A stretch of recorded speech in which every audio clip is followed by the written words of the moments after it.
30ویں پارے کا آغاز سورۃ النبا سے ہے، اور نبا خبر کو کہتے ہیں۔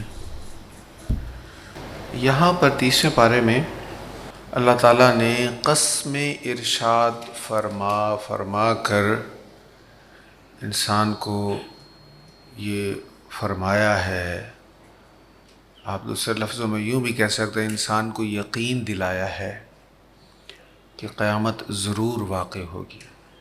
ہمارے ہاں اور کا لفظ جو بولا جاتا ہے نا، اور کے لیے عربی میں بولا جاتا ہے واو، لیکن واو کا معنی ہمیشہ اور نہیں ہوتا، کبھی کبھی واو کا معنی قسم بھی ہوتا ہے، اور یہاں بہت ساری صورتوں کا آغاز واو سے ہو رہا ہے، تو اس واو کا معنی ہے قسم۔ عام طور پر جب دو چیزوں کے درمیان میں واو آئے تو پھر اس کا معنی اور ہوتا ہے، اور جب آغاز میں واو آئے تو اس کا عام طور پر معنی اکثر معنی اس کا قسم ہوتا ہے۔ تو اگلی صورتوں میں وہ قسم کے معنی میں واو آئے گا۔ سورۃ النبا کا آغاز عما یتساءلون سے ہوتا ہے۔ ارشاد ہے، یہ لوگ کس چیز کے متعلق ایک دوسرے سے سوال کر رہے ہیں؟ عظیم خبر کے متعلق جس میں یہ اختلاف کر رہے ہیں۔ ہرگز نہیں، یہ عن قریب جان لیں گے، پھر ہرگز نہیں، یہ عن قریب جان لیں گے، یعنی عظیم خبر مراد قیامت جو ہے یہ عن قریب واقع ہو کر رہے گی۔ تو پہلی دو صورتیں جو ہیں ان میں دو دو رکوع ہیں، اس کے بعد پھر آگے جتنی بھی صورتیں ہیں ان سب کا ایک ایک رکوع ہے 30ویں پارے میں۔ تو سورۃ نبا کے دوسرے رکوع میں بڑی اہم بات ہے، اس کو سمجھنے سے پہلے یہ سمجھ لیں کہ قیامت کے دن وہ جانور جن جانوروں نے کسی دوسرے جانوروں پر ظلم کیا ہے ان سے بھی حساب ہوگا۔ فرض کریں ایک جانور سینگ والا ہے اور ایک بغیر سینگ والے، اب سینگ والے نے بغیر سینگ والے کو اگر مارا ہے تو اس کا بھی بدلہ ہوگا، اس کو سینگ لگائے جائیں گے، پھر وہ اس کو مارے گا، بدلہ پورا ہوگا۔ اب جب بدلہ پورا ہو جائے گا تو پھر ان سب کو مٹی کر دیا جائے گا۔ دوزخ یا جنت کا معاملہ ان کے ساتھ، جانوروں کے ساتھ نہیں ہے، یہ صرف انسان اور جن کے ساتھ ہے۔ جنت اور دوزخ میں صرف انسان اور جن جائیں گے، تو باقی جتنے بھی مخلوقات ہیں، جتنے بھی جاندار ہیں، وہ سب بدلے کے بعد ان کو مٹی کر دیا جائے گا، ختم ان کا قصہ۔ اب جب کافر کو عذاب کی طرف بھیجا جائے گا، اب جب وہ دیکھے گا کہ مجھے تو عذاب بھی ہونا ہے، میں تو ختم نہیں ہوا، تو پھر وہ کیا کہے گا؟ حسرت سے کہے گا۔ آخری الفاظ ہیں اس صورت کے، یا لیتنی کنت ترابا، کاش میں مٹی ہو جاتا، یعنی جب میں مر گیا تو مرنے کے بعد میں بھی مٹی ہو جاتا، یا جیسے آج جانوروں کے ساتھ یہ معاملہ ہوا، بدلہ لینے کے بعد ان کا حساب ختم ہوا اور ان کو مٹی کر دیا گیا، کاش میں بھی مٹی ہو جاتا۔ تو انسان مٹی نہیں ہوگا، انسان مٹی ہونے کے بعد، یعنی مرنے کے بعد، قبر میں جانے کے بعد جب مٹی ہوگا اس کے بعد پھر اس کو زندہ کیا جائے گا۔ اس سے آگے سورۃ النازعات ہے، اس کا آغاز ہے والنازعات غرقا۔ اب یہاں پر واو جو ہے یہ قسم کے معنی میں ہے، ان فرشتوں کی قسم جو جسم میں ڈوب کر نہایت سختی سے کافر کی روح کھینچتے ہیں، اور ان کی قسم جو نہایت نرمی سے مومن کی جان کے بند کھولتے ہیں، اور ان کی قسم جو زمین و آسمان کے درمیان تیرے پھرتے ہیں، پھر ان کی قسم جو پوری قوت سے آگے بڑھتے ہیں، پھر ان کی قسم جو نظام کائنات کی تدبیر کرنے والے ہیں، تم کو ضرور مرنے کے بعد زندہ کیا جائے گا۔ قسم ارشاد فرمانے کے بعد اللہ تعالیٰ فرما رہا ہے مت بھولنا، کسی بہکاوے میں نہ آنا کہ باڈی ڈیڈ ہو گئی، اب سیلز ٹوٹ پھوٹ کر بکھر گئے اور ہم مٹی میں مل گئے تو اب دوبارہ کچھ نہیں ہوگا۔ فرمایا نہیں، میں رب قسم ارشاد فرما کے تمہیں کہہ رہا ہوں کہ تم کو ضرور مرنے کے بعد زندہ کیا جائے گا۔ جس دن لرزائے گی لرزانے والی، پھر اس کے پیچھے آئے گی پیچھے آنے والی، اس دن بہت سے دل لرز رہے ہوں گے، دہشت سے ان کی آنکھیں جھکی ہوئی ہوں گی۔ وہ کہتے ہیں کیا ہم ضرور مرنے کے بعد زندگی کی طرف لوٹائے جائیں گے؟ کیا جب ہم گلی ہوئی ہڈیاں ہو جائیں گے؟ وہ کہتے ہیں پھر تو یہ بڑے خسارے کی واپسی ہوگی۔ وہ ضرور صرف ایک جھڑکی ہوگی، پھر اچانک حشر کے کھلے میدان میں ہوں گے۔ تو یہاں پر بھی اللہ کریم نے بہت سی قسمیں ارشاد فرما کے بتایا ہے کہ انسان نے اللہ تعالیٰ کے حضور حاضر ہونا ہے۔ پھر اس سے آگے سورہ عبس ہے، اس میں بھی قیامت کا ذکر ہے۔ ارشاد ہے پس جب کانوں کو بہرا کرنے والی قیامت آ جائے گی، اس دن ہر شخص اپنے بھائی سے بھاگے گا۔ کوئی بھائی کو تو نہیں چھوڑتا نا مشکل وقت میں، لیکن اس دن یوم یفر المرء من اخی، اس دن ہر شخص اپنے بھائی سے بھاگے گا۔ صرف بھائی سے نہیں، وَأُمِّهِ وَأَبِيهِ، اور اپنی ماں سے اور اپنے باپ سے، وَصَاحِبَتِهِ وَبَنِيهِ، اور اپنی بیوی اور بیٹوں سے۔ کون سا رشتہ ہے جس کا یہاں پر ذکر نہیں ہوا؟ کبھی ایسے ہوتا ہے نا کہ بہن بھائیوں کو کسی کی خاطر چھوڑ دیا جاتا ہے، اور کبھی ایسے بھی ہوتا ہے ماں باپ کو کسی کی خاطر چھوڑ دیا جاتا ہے۔ سب کا ذکر کر دیا، جس سے بھی انسان کی وابستگی ہوتی، جس کو انسان کبھی بھی چھوڑنا نہیں چاہتا۔ قیامت ایسا ہولناک منظر ہوگا قیامت کا، سبھی چھوڑ دیں گے، اپنی ماں اور اپنے باپ سے اور اپنی بیوی اور اپنے بیٹوں سے۔ وَلِكُلِّ امْرِئٍ مِّنْهُمْ يَوْمَئِذٍ شَأْنٌ يُغْنِيهِ، اس دن ہر شخص کو اپنی پڑی ہوگی جو اس کو دوسروں سے بے پرواہ کر دے گی۔ اپنی اپنی پڑی ہوگی، نفسی نفسی نفسی، میری جان میری جان میری جان، میں بچ جاؤں۔ ہم بھی سب کو چھوڑ دیں گے اور ہمیں بھی سب چھوڑ دیں گے۔ آپ دنیا میں نہیں ہم دیکھتے کہ جس کے بغیر پل نہیں گزرتا ہوتا، پھر بعد میں بھول جاتا ہے۔ جڑے کہندے سی مراں گے نال تیرے، اج انہاں بھی بازیاں ہاریاں نے۔ جڑے دید نو ترسن رات دینے، اج انہاں بھی باریاں ماریاں نے۔ محمد بوٹیا جھوٹا جگ سارا، کملی والے دیاں سچیاں یاریاں نے۔ اچھا، اس دن اگر کوئی نہیں بھولے گا تو وہ ہمارے آقا ہوں گے۔ سرکار کریم علیہ الصلوۃ والتسلیم اپنی دکھیاری امت کو یاد رکھیں گے۔ ماں باپ چھوڑ دیں گے، بہن بھائی عزیز دوست سجن بیلی سارے، بلکہ جن کی دوستیاں دنیا کی خاطر ہیں وہ تو دشمن بن چکے ہوں گے ایک دوسرے کے۔ یہ ہم نے بار بار پڑھا قرآن کریم میں۔ جن کی دوستیاں دنیا کی خاطر، جن کی دوستی میں اللہ کی غرض نہیں ہے، اللہ کے راستے میں دوستی نہیں ہے، حق والی دوستی نہیں ہے، جو غلط کاموں کے لیے دوستی ایک دوسرے کے ساتھ ہے، وہ تو دشمن بن جائے گی قیامت کے دن۔ تو دوست تو دشمن بن گئے، اب ماں باپ ہیں، عزیز ہیں، بہت قریب والے ہیں، یہ بھی سب بھول جائیں گے۔ اللہ اکبر۔ باپ جہاں بیٹے سے بھاگے، لطف وہاں فرماتے یہ ہے،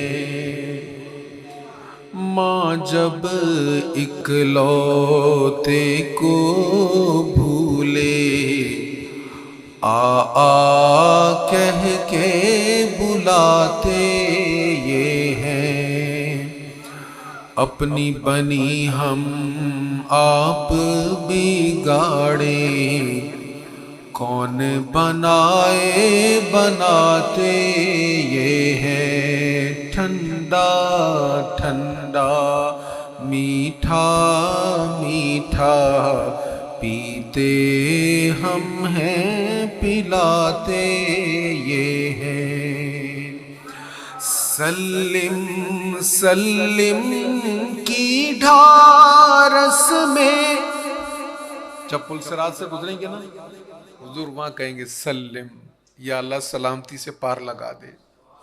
سلم سلم کی ڈھارس میں، سلم سلم کی ڈھارس میں، پل سے پار چلاتے یہ ہیں صلی اللہ علیہ وسلم، صلی اللہ علیہ وسلم، صلی اللہ علیہ وسلم۔ تو اب سب سے مشکل دن تو قیامت کا دن ہے نا جی۔ اس دن کے ہولناک مناظر سن کر تو صحابہ کرام بھی رو پڑے، ڈر گئے۔ انبیاء کرام بھی اس دن جو ابتدائی وقت ہوگا وہ بھی کہیں گے نفسی نفسی، اذهبوا الی غیری، جاؤ کسی اور کے پاس جاؤ۔ جب لوگ ان سے کہیں گے نا ہماری سفارش کرنے، کہیں گے اذهبوا الی غیری، کسی اور کے پاس جاؤ۔ اللہ کا قہر بہت زیادہ ہے، ہم کچھ کہنے کی مجال نہیں رکھتے اللہ کی بارگاہ میں۔ یہ حضور ہوں گے، جب لوگ آپ کے پاس آئیں گے نا تو کہیں گے انا لہا، ہاں آج میں اس کام کے لیے ہوں، میں تمہاری سفارش کروں گا۔ اللہ اکبر۔ تو جو کام آئے گی جو ذات، وہ تو ذات مصطفیٰ ہے نا۔ اللہ کے کرم سے، اللہ کے اذن سے جو شفاعت کرے گی، جو شفاعت کا باب کھولے گی جو ذات، وہ تو ذات مصطفیٰ ہے۔ اس لیے نبی مکرم صلی اللہ تعالی علیہ وآلہ وسلم کے ساتھ نا ابھی سے اپنا ناطہ مضبوط کر لیں۔ ہمارا تعلق حضور کی ذات کے ساتھ گہرا مضبوط ہو جائے۔ ایسا نہ ہو قیامت کے دن حاضر ہوں تو فرشتے کہیں حضور یہ تو آپ کی امت ہی نہیں تھے، انہوں نے تو ہر کام میں آپ کی مخالفت کی۔ ایسا نہ ہو، بلکہ ہم جائیں نا تو حضور دور سے دیکھ کر کہیں وہ دیکھو میرا غلام آ رہا۔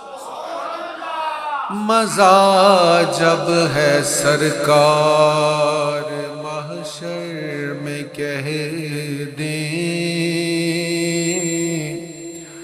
مزہ جب ہے سرکار محشر میں کہہ دیں، وہ دیکھو ہمارا غلام آ گیا ہے، وہ دیکھو ہمارا۔ آج تو ہم کہتے ہیں نا ہم حضور آپ کے غلام ہیں، مزہ تو جب ہے حضور بھی کہیں ہاں یہ ہے ہمارا غلام، اس نے غلامی کا حق ادا کیا ہے۔ تو یہاں بار بار ذکر آ رہا ہے قیامت کا۔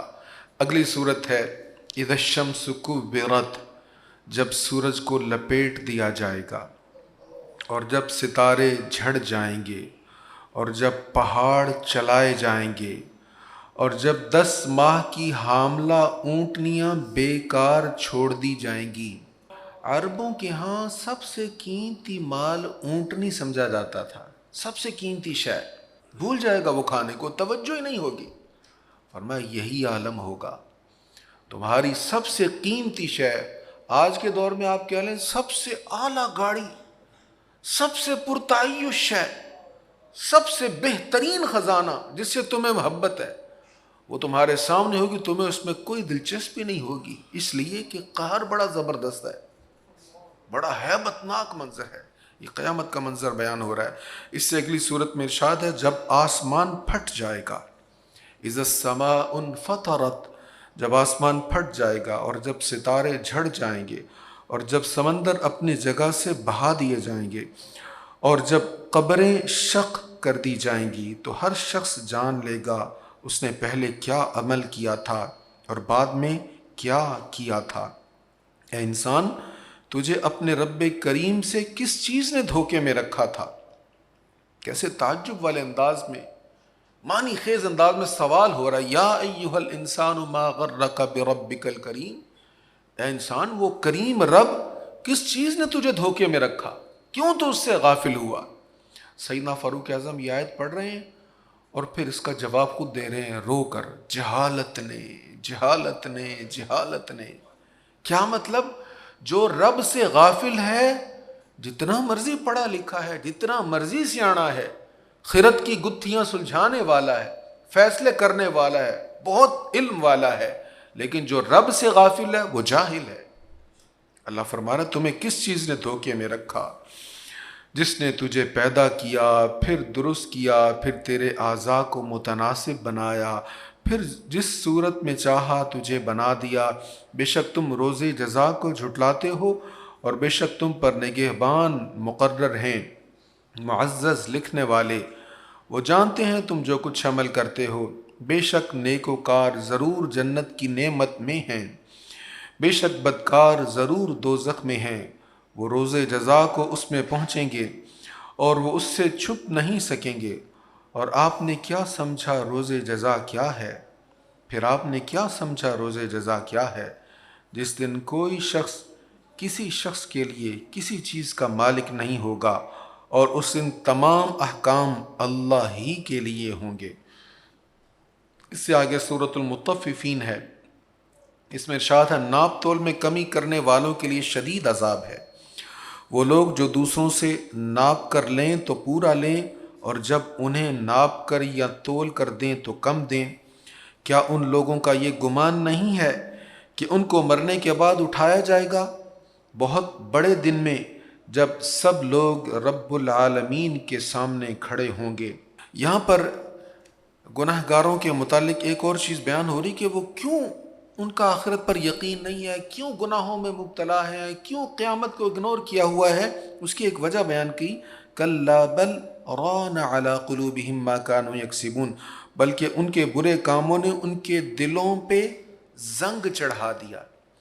اب دل کا جو زنگ ہوتا ہے نا، یہ بہت بڑی مصیبت ہوتی ہے، بلکہ اس کو آپ یہ نحوست کہہ لیں تو زیادہ بہتر ہے۔ دل کا زنگ بہت بڑی نحوست ہوتی ہے۔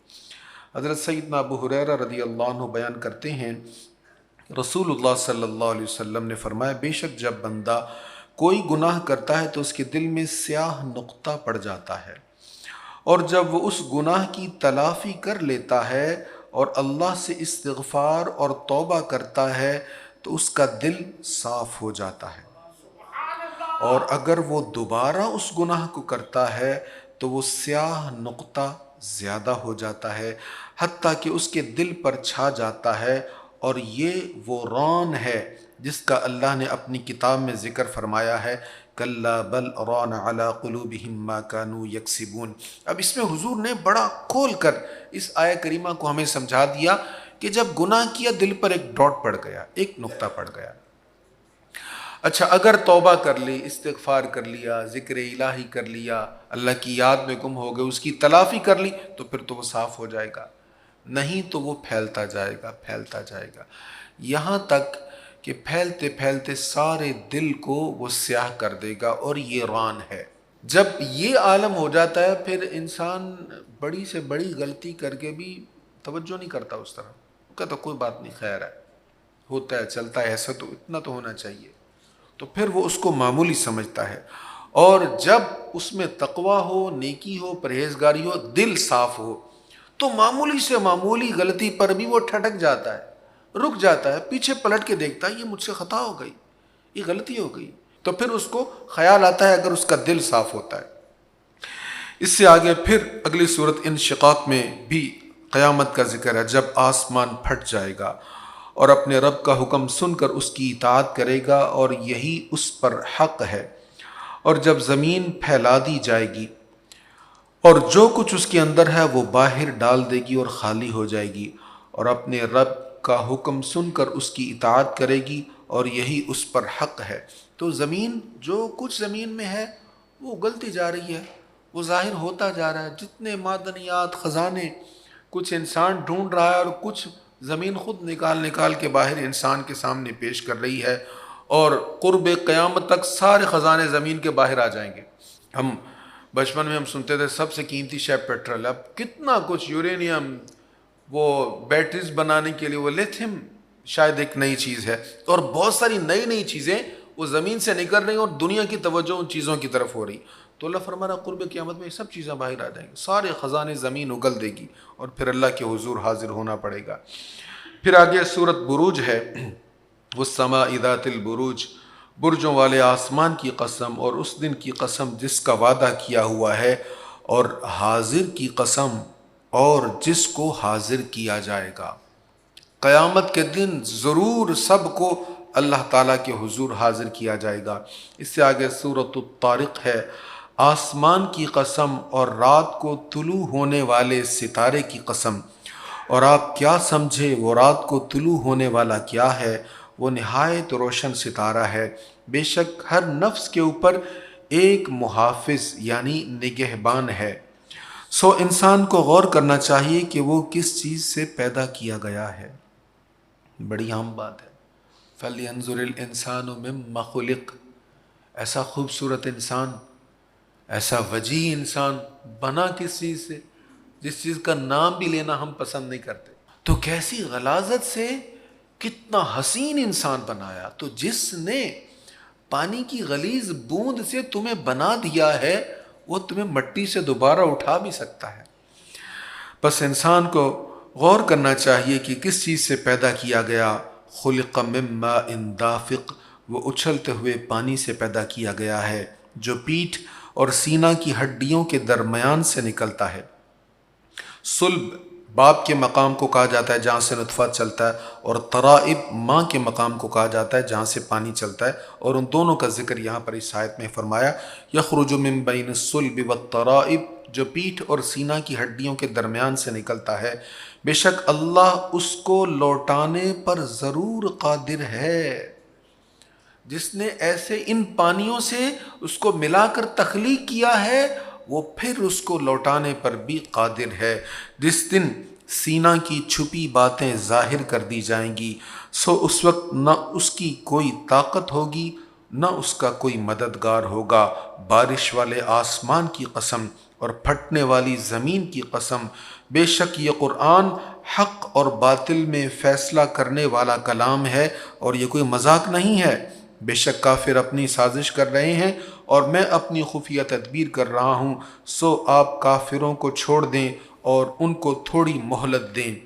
یہ سورۃ الطارق کا مکمل ترجمہ ہو گیا۔ اس سے آگے سورۃ الاعلیٰ ہے، اپنے رب کے نام کی تسبیح پڑھیے جو سب سے بلند ہے۔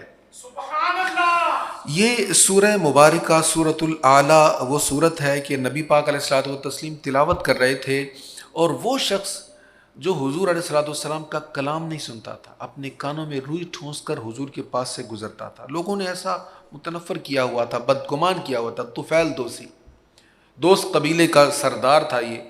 تو سرکار علیہ الصلوۃ والتسلیم کے پاس ایک دن گزر رہا ہے، حضور نماز پڑھے اور یہی سورت تلاوت کر رہے ہیں، تو یہ حضور کے لب ہلتے دیکھ رہا ہے۔ حضور کے لبوں کی جنبش دیکھ کر تجسس ہوا، یہ لب ہلتے اتنے حسین لگتے ہیں، سنو تو صحیح آواز کیسی ہے۔ اب سرکار کریم علیہ الصلوۃ والتسلیم کی تلاوت سننے کے لیے ایک کان سے روئی نکال لی، جب تلاوت کی لذت آئی، قوت سماعت سے حضور کی حسین آواز ٹکرائی تو دوسرے کان سے بھی نکال دی۔ اب حضور تلاوت کر رہے ہیں، یہ تلاوت سنتا جا رہا ہے، سرکار کی نماز ختم ہوئی تو یہ اسلام قبول کر لیتا ہے۔ اس میں ارشاد ہے سنقرئک فلا تنسیٰ، ہم عن قریب آپ کو قرآن پڑھائیں گے تو آپ نہیں بھولیں گے۔ یہ دیکھیں قرآن کی پیش گوئی ہے، کبھی کسی نے یہ دعویٰ نہیں کیا کہ حضور قرآن بھولیں، نہ مرضی پکا حافظ ہو بھول جاتا ہے۔ سارا دن پڑھتے رہتے ہیں حافظ صاحب، مصلی پہ کھڑے ہوتے ہیں تو کہیں نہ کہیں سے بھول ہو جاتی ہے۔ 4-5 غلطیاں جس حافظ کی ہیں نا تو سمجھ لو یہ یاد ہے اس کو منزل۔ ہمارے یہاں یہ ہوتا ہے کہ غلطی آ جائے کسی کی تو ہم کہتے ہیں یار نہیں آج تو غلطی آئی تھی۔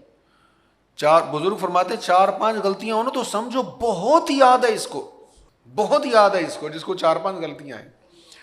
تو اتنا یاد کر کے اتنے سال لگا کر پھر بھول جاتے ہیں، لیکن حضور علیہ الصلوۃ والتسلیم کے متعلق کبھی کسی نے نہیں کہا کہ حضور کبھی بھولے تھے۔ جو آقا کریم علیہ الصلوۃ والتسلیم پر آغاز میں وحی اتری، 23 سال کے عرصے میں وحی نازل ہوتی رہی، قرآن مجید مکمل ہوا، کبھی حضور بھولے نہیں۔ اس لیے اللہ فرما رہا ہے ہم جب آپ کو پڑھائیں گے تو آپ نہیں بھولیں گے۔ تو یہ قرآن کریم کی پیش گوئی ہے۔ اس صورت میں ارشاد ہے قد افلح من تزکا، یہ بڑی زبردست بات ہے، بے شک جس نے اپنا باطن صاف کر لیا وہ کامیاب ہو گیا۔ تو من کی صفائی جو ہے نا یہ بہت ضروری ہے۔ من جس کا صاف ہو گیا نا، اللہ فرماتا یہ حقیقی معنوں میں کامیاب ہے۔ اس سے آگے صورت غاشیہ ہے، ارشاد ہے بے شک آپ کے پاس ڈھانپنے والی چیز کی خبر آ چکی ہے۔ یہ بھی قیامت کا ذکر ہے۔ اس دن بہت سے چہرے ذلیل ہوں گے، اللہ اکبر، کام کرنے والے، مشقت برداشت کرنے والے، وہ بھڑکتی ہوئی آگ میں جھونکے جائیں گے، انہیں کھولتے ہوئے چشمے کے پانی سے پلایا جائے گا، ان کا کھانا صرف خاردار خشک زہریلے درخت سے ہوگا، جو نہ فربہ کرے گا نہ بھوک دور کرے گا۔ اور بہت سے چہرے اس دن خوش خرم ہوں گے، اپنے نیک اعمال پر شاداں ہوں گے، بلند جنت میں جس میں کوئی شخص بیہودہ بات نہیں سنے گا، اس میں بہتے ہوئے چشمے ہوں گے، اس میں بلند مسندیں ہوں گی اور ترتیب سے رکھے ہوئے جام ہوں گے، اور صف بصف گاؤ تکیے رکھے ہوں گے اور بہترین فرش بچھے ہوئے ہوں گے۔ تو قیامت کا تذکرہ، پھر جنت اور دوزخ کا تذکرہ، اور جنت کی ایک خوبی یہاں پر یہ بیان ہوئی کہ کوئی بیہودہ بات نہیں کرے گا۔ تو جنتی لوگوں کا یہ کام نہیں ہے وہ بیہودہ باتوں کو انجوائے کریں، بیہودہ کلام میں سے لطف اٹھائیں۔ تو بیہودگی جنتی لوگوں کے لیے نہیں ہے۔ اللہ تعالیٰ ہمیں ہر قسم کی بیہودگی سے بچنے کی توفیق عطا فرمائے۔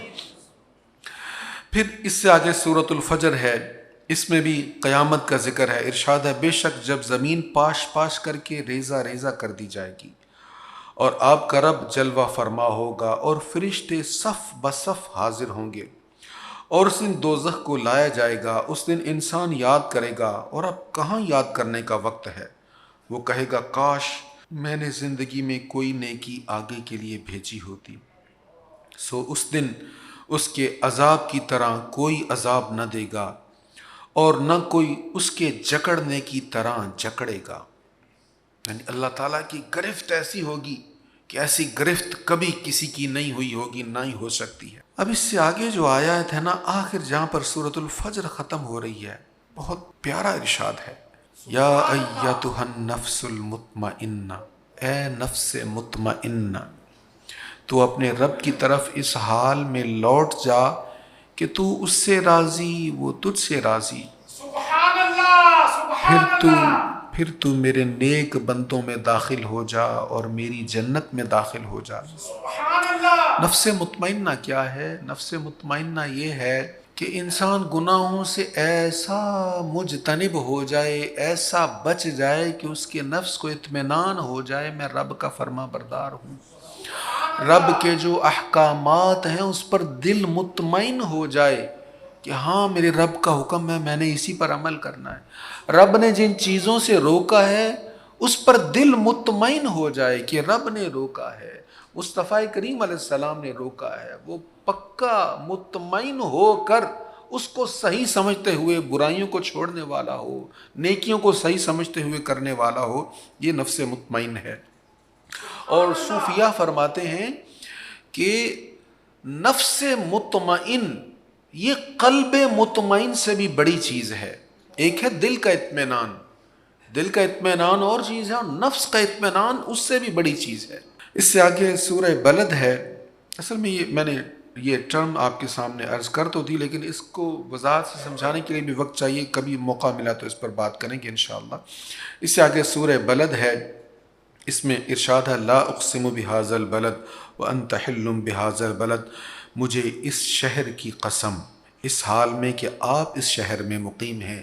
اللہ نے اس صورت میں مکہ معظمہ کی قسم ارشاد فرمائی، اور اس کی وجہ کیا وہ بھی بیان فرما دی دوسری آیت میں۔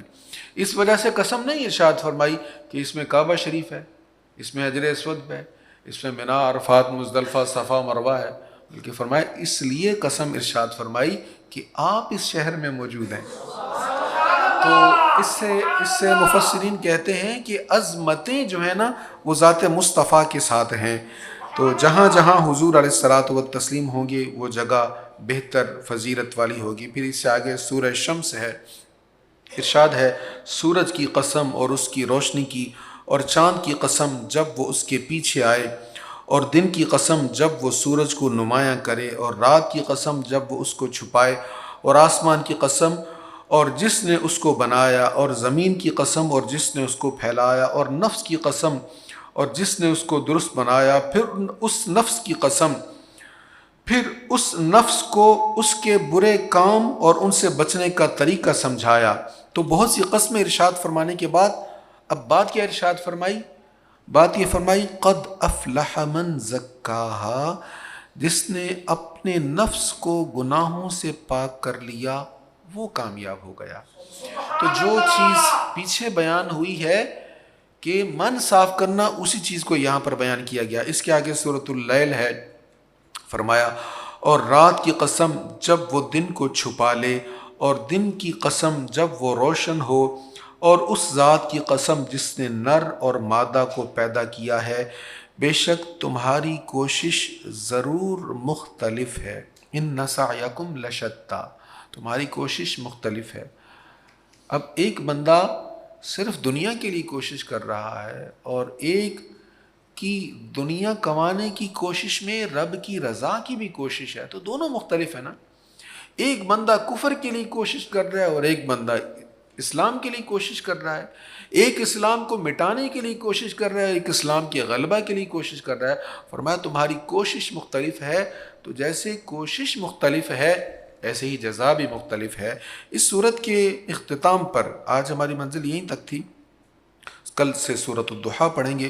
اس کے اختتام میں حضرت سیدنا صدیق اکبر رضی اللہ تعالیٰ عنہ کی عظمت بیان ہوئی۔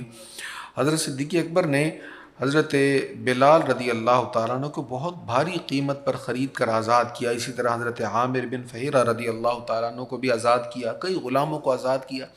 تو لوگوں نے کہا بلال نے کوئی احسان کیا ہوگا جو اتنی بڑی قیمت پر آزاد کر کے وہ احسان کا بدلہ چکایا ہوگا ابو بکر صدیق نے۔ تو اللہ تعالیٰ نے حضرت ابو بکر صدیق کی عظمت میں یہ آیات نازل فرمائیں وَسَيُجَنَّبُهَا الْأَتْقَى، اور عن قریب اس دوزخ سے سب سے زیادہ ڈرنے والے کو دور رکھا جائے گا، جو اپنا مال اپنے باطن کو پاک کرنے کے لیے دیتا ہے، اور اس پر کسی کا کوئی دنیاوی احسان نہیں جس کا بدلہ دیا جائے، مگر اس کا مال دینا صرف اپنے رب اعلیٰ کی رضا جوئی کے لیے ہے، اور عن قریب اس کا رب ضرور راضی ہوگا۔ تو ان آیات میں اللہ تعالیٰ نے نبی پاک علیہ الصلوۃ والتسلیم کے پیارے صحابی سیدنا صدیق اکبر رضی اللہ تعالیٰ عنہ پر جو کفار تان کر رہے تھے کہ یہ کسی احسان کا بدلہ، اس کا جواب دیا نہیں، احسان کا بدلہ نہیں بلکہ رب کی رضا کے لیے انہوں نے خرچ کیا ہے اور غلام خرید کر آزاد کیا۔ اور ساتھ یہ بھی فرمایا کہ وَسَيُجَنَّبُهَا الْأَتْقَى، حضرت ابو بکر صدیق رضی اللہ تعالیٰ عنہ اتقا ہیں، یعنی متقی لوگوں کے امام ہیں۔ قرآن کریم میں ارشاد ہے ان اکرمکم عند اللہ اتقاکم، اللہ کے نزدیک سب سے زیادہ وہ ہے جو اتقا ہے، جو تم میں اتقا یعنی زیادہ متقی ہے۔ اور یہاں پر فرمایا زیادہ متقی ابو بکر صدیق ہے۔ اللہ کریم ہمیں نبی رحمت صلی اللہ تعالیٰ علیہ وآلہ وسلم کی محبت نصیب فرمائے۔ آج سیکنڈ لاسٹ دن ہے ہمارا، کل قرآن مجید فرقان حمید کا اختتام ہو جائے گا۔ کل کے بعد پھر اگلے سال پتہ نہیں کون ہوگا کون نہیں ہوگا۔ کتنے سارے ہمارے ساتھی، میں پرانے ویڈیوز دیکھتا ہوں نا تو میں کئی چہروں کو دیکھتا ہوں اب نہیں ہیں، تو ہم میں سے کون ہوگا اگلے سال کون نہیں ہوگا۔ اللہ تعالی ہم سب کی خیر فرمائے، جو چلے گئے دنیا سے ان کی بخشش فرمائے، اور ہمیں قرآن مجید کے ساتھ دنیا میں اور آخرت میں وابستہ رکھے۔ وآخر دعوایا ان الحمد للہ رب العالمین۔